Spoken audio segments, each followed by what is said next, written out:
यस्तो तरिकाले अनि फेरि तपाईलाई रिक्लास पढाउनु पर्छ जुन चाहिँ म गर्दिन। जो एब्सेन्ट हुनुहुन्छ म उहाँलाई रिपढाउँदिन। सबैलाई भन्दै हुन्छ है तपाईहरुले। मलाई मतलब छैन। ओके। हामी के गर्छौं भन्दाखेरि हिजो हामीले के पढ्यौं सर रिभिजन हैन त्यसपछि अनि आज क्लासमा फर्दर डिजाइन अफ स्टिलको बारेमा अझै रोचक कुराहरु हामी बुझौं। सो हिजोको पढ्नु भन्दा अगाडि मैले तपाईलाई अस्ति पढाए जस्तै के हुन्छ अरे भन्दाखेरि पिच भनेको के रहेछ भन्दाखेरि चाहिँ यो दुईटा तपाईको रिवेट एडजस्टेड रिवेट हो चाहिँ जुन बीचको जुन distance centre to centre distance that will be your pitch र perpendicular to your force acting छ भने त्यसलाई हामी गज लाइन भन्छौं है ए गज डिस्टेन्स भन्छौं। अनि त्यसैगरी एज डिस्टेन्स भने चाहिँ के रहेछ भन्दाखेरि चाहिँ एन्ड मेम्बरको एन्ड देखि तपाईको एडजस्टेन्ट जुन तपाईको रिवेट छ त्यसको डिस्टेन्सलाई हामी एज डिस्टेन्स भन्छौं। यसको क्लज कतिमा थियो अरे भन्दाखेरि हाम्रो टेबल नम्बर 8.2 मा हामीलाई साफ मेन्सन गराएको छ है। अब हामीले डिजाइन गर्दाखेरि चाहिँ के गर्छौं भन्दाखेरि ठ्याक्कै त्यो लिन्छौं भन्ने जरुरी छैन। हामी के गर्छौं भन्दाखेरि यो कोड अनुसार है यही भ्यालु लिनुपर्छ जरुरी छैन। At least 2.3 times the diameter of nominal के अरे gross diameter of this rivet पनि लिन सक्छौं। जस्तै यहाँ हेर्नुस् है हाम्रो कति छ अरे त भन्दाखेरि 13.5 छ इन्टु 3 लिएर हामीले यसको नोमिनल डिस्टेन्स पनि राख्न सक्छौं के एज डिस्टेन्सको रूपमा है। ठ्याक्कै यही राख्नुपर्छ जरुरी छैन। मिनिमम यति चाहिँ तपाईले प्रोवाइड गर्नु पर्यो। तर यो भन्दा तपाईले बढी प्रोवाइड गरे चाहिँ केही फरक पर्दैन भन्ने कुरा। धेरै पनि राख्नु भएन तर एटलिस्ट एउटा नोमिनल डिस्टेन्ससम्म राख्नु पर्यो। त्यो चाहिँ अब तपाईको हाम्रो नयाँ कोडमा चाहिँ स्पेसिफाई गरेर चाहिँ यति चाहिँ राख्नुपर्छ 1.5D 2D 3D हैन त्यति राख्नु भनेको छ है। अब यो कुरामा चाहिँ हाम्रो यो पुरानो कोडमा चाहिँ त्यसरी ठ्याक्कै चाहिँ भनेको छैन है।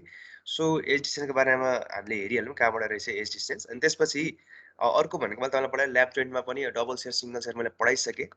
अनि त्यो हेरिसकेर अनि हामीले के हेर्यो भन्दाखेरि हिजो कहाँको भन्दाखेरि स्ट्रेन्थ अफ रिवेटेड त्यो भन्दा अगाडि हामीले सुरुमा एजम्पसन्स अफ तपाईको रिवेटेड कनेक्सन्स पढाएको थियौं हो। रिवेट कनेक्सन भनेको के अरे जहाँ चाहिँ रिवेट युज गरेर तपाईले कनेक्सन गरेछ that will be a riveted connection. अब कसैले सोच्ला सर रिवेटेड गरियो बोल्ड गर्न सकिन्छ कि छैन लगभग उस्तै नै हो हल्का चुचुको फरक छ। त्यो चाहिँ हामी अब यो चाहिँ तपाईको एक्जाम पोर्सनको लागि मात्र भयो किनभने तपाईले प्र्याक्टिकल सेसन गर्दाखेरि जुन प्र्याक्टिकल डिजाइन गर्नुहुन्छ त्यहाँ आइएस 800 2007 नै युज गरिन्छ। 1984 ले डिजाइन गर्नु भने तपाईको डिजाइन के भन्छ रिजेक्ट हुन्छ के। त्यही भएर यो पढ्नको लागि यसबाट बुझ्नुस् यसबाट कन्सेप्ट आकै कुरा। अब त्यो आइएस 800 2007 मा जुन छ ठ्याक्क त्यही सिमिलर टु भ्यालु अब मोडिफाइड भ्यालुहरु चाहिँ हामीले हाल्ने हो अनि डिजाइन तपाईको अप्रुभ हुन्छ के। सो मैले तपाईलाई भनिहाले सुब्रमण्यमको किताब चाहिँ तपाईले रेफरेन्स बुकको रूपमा लिन सक्नुहुन्छ या तपाईले के भन्छ हाम्रो सिलेबसकै तल पनि दिएको छ। त्यो किताबहरु मध्ये जुन पनि पढे भयो तर एक्ज्याक्टली तपाईले पढ्नु पर्यो भने ठ्याक्क तपाईले नोट टु नोट पढ्नु भने एलएस नेगीको किताब पढ्न सक्नुहुन्छ तपाईले। यहाँ एलएस नेगीको ठ्याक्कै यही दिएको छ यो किताब पढ्न सक्नुहुन्छ। यहाँ सुब्रमण्यमको लेखेको छैन तर सुब्रमण्यम एकदमै राम्रो किताब हो। यो सबै भन्दा पनि म चाहिँ प्रिफर गर्छु सुब्रमण्यम है ल। अनि तपाईले सुब्रमण्यमको तपाईको जुन चाहिँ लेक्चर पनि हेर्न सक्नुहुन्छ युट्युबमा प्रशस्त हालेछ सुब्रमण्यम सरले। तपाईले त्यहाँबाट लेक्चरहरु हेरेर एटलिस्ट प्र्याक्टिसिङ इन्जिनियर कसरी बन्न सक्नुहुन्छ उहाँको लेक्चर सुनेर मोटिभेट पनि हुन सक्नुहुन्छ। So coming back to the topic कस्तो भन्दाखेरि चाहिँ अब हाम्रो रिपिटेड जोइन्ट्सको बारे हामी पढ्दै छौं है। सो रिपिटेड जोइन्ट्समा चाहिँ स्टुडेन्टहरु चाहिँ के भन्नु के 17 यस्तो तरिकाले त कहाँ हुन्छ ल। रिपिटेड जोइन्ट्स चाहिँ कस्तो भन्दाखेरि चाहिँ तपाईको यसको कम्प्लेक्स हुन्छ तपाईको एनालाइसिस हैन त्यसलाई सजिलो पार्नको लागि हरेक थ्योरीमा सर्टेन एजम्पसन्स गरेको हुन्छ। त्यो एजम्पसनमा तपाईको फर्स्ट एजम्पसन पढ्न जान्छ के भन्दाखेरि चाहिँ इजी बनाउनको लागि चाहिँ हामीले के एज्युम गर्छौं भन्दाखेरि जुन तपाईको प्लेट भयो है हाम्रो यो प्लेट जुन हामी कनेक्सन गर्छौं यो प्लेटहरुमा चाहे तपाईको बड जोइन्ट होस् या ल्याब जोइन्ट हो राइट। यो कनेक्सन गर्दाखेरि तपाईको त्यसमा आउने टेन्साइल स्ट्रेस चाहिँ युनिफर्मली डिस्ट्रिब्युट भएको हुन्छ यो प्लेटमा। जस्तै यताबाट फोर्स ताने सर्टेन फोर्स लगाएर ताने एफ फोर्सले ताने यता पनि एफ फोर्सले ताने भने तपाईको सर्टेन फोर्सले यो चाहिँ तपाईको जुन डिस्ट्रिब्युसन भएर हुन्छ tensile force that will be equally distributed या uniformly distributed between the rivets भन्छ है। त्यसैगरी यो दुटा हाम्रो जुन प्लेट भयो जस्तै यो मेरो बड जोइन्टै छ अरे एज्युम गर्नुस् this is your main plate र यो कभर प्लेट है। बड जोइन्टले कनेक्ट गरेको छ भने पनि यो दुईटा जुन सर्टेन अब फ्रिक्सन त हुन्छ यताबाट फोर्स लाउँदाखेरि यो इ रहन खोज्छ यसले तान्न खोज्छ। सो यस्तो खाले केसमा यसले त तान्न खोज्छ यसले त तान्न खोज्छ दुईटा कनेक्सन भएको हुन्छ अभियसली यसमा फ्रिक्सन आउँछ तर त्यो फ्रिक्सन चाहिँ हामी नेग्लेक्ट गर्छौं भनेर पढाएको थियौं। त्यस्तै गरी के पनि पढाएको थियौं भन्दाखेरि चाहिँ शेयरिङ स्ट्रेस चाहिँ युनिफर्मली डिस्ट्रिब्युट भएको हुन्छ। तपाईले पास्ट क्वेशनहरु हेर्नुभयो भने तपाईलाई क्वेशन सोधेको छ एउटा दुईटा क्वेशन के सोधेको छ भन्दाखेरि चाहिँ जुन हाम्रो फर्स्ट लेक्चर नोट्समा मैले तपाईलाई पढाए स्ट्रक्चरल स्टीलको एडभान्टेजेस के हो हैन त्यो पनि लेख भन्छ 4 मार्क्समा डिसएडभान्टेज एडभान्टेजेस। त्यसैगरी यो डिफ्रेन्ट टाइप्स अफ यो सेक्सन्सहरू जुन मैले तपाईँलाई पढाएको छु यो सेक्सन्सहरू सबै गरेर लेख्नु हुन्छ 8 मार्क्सको सोधे होला यो है सो यो कुराहरू पनि एकदम इम्पोर्टेन्ट छ नि ध्यान दिनु होला है ध्यान दिनु होला सो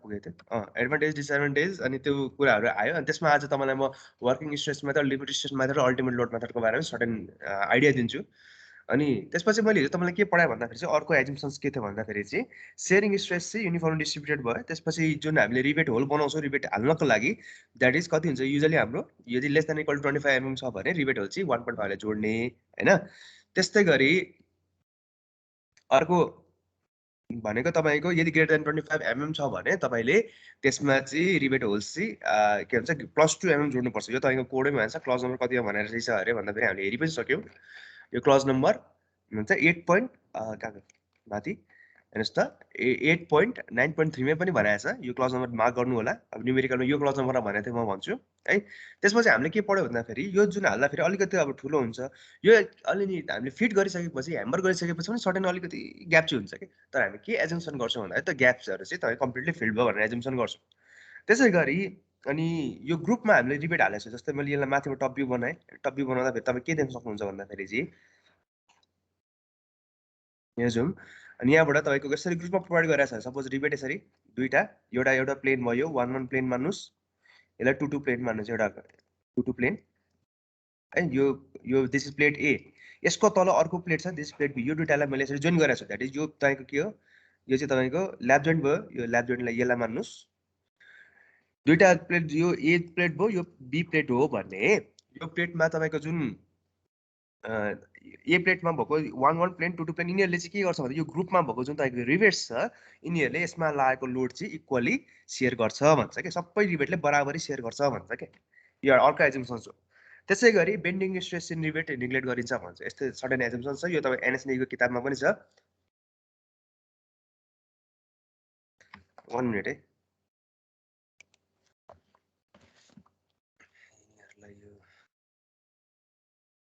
प्लिज यो स्टप रेकर्डिङ स्टप गर्नु 1 मिनट है यहाँ